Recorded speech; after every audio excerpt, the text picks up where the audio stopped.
It's day 4 of high-level meetings of the Caribbean Disaster Emergency Management Agency taking place at the Melia Resort here in the capital.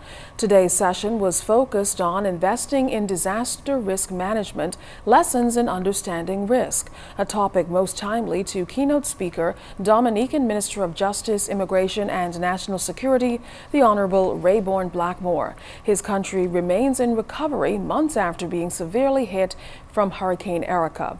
Minister Blackmore used the occasion to underscore the importance of governments, primarily those in the hurricane belt like the Bahamas, to implement measures necessary to mitigate against disasters. Hurricane Erika he regards as the worst storm in living memory in Dominica.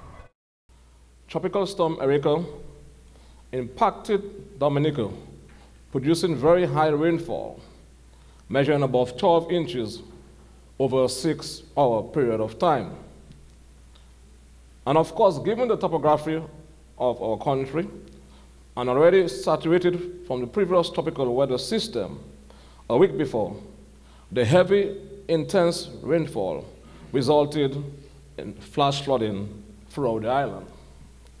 As a result, quite sadly, my dear friends, we suffered severe infrastructural damage, particularly related to transportation, housing, agriculture, the environment.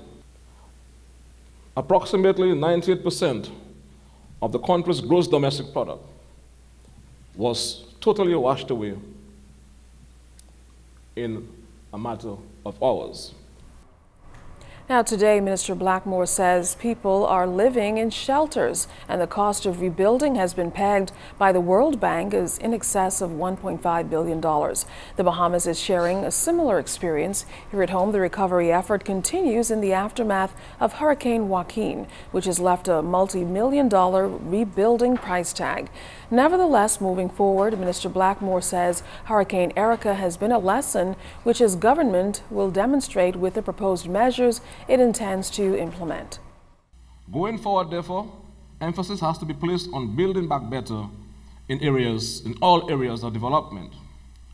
There's a need to continue to strengthen the capacity of local disaster and also the Met services with a view to improving our early warning and forecasting systems. The relocation of persons most affected to areas that are less vulnerable. Recently, Cabinet approved the finalization of the Comprehensive Disaster Management Bill.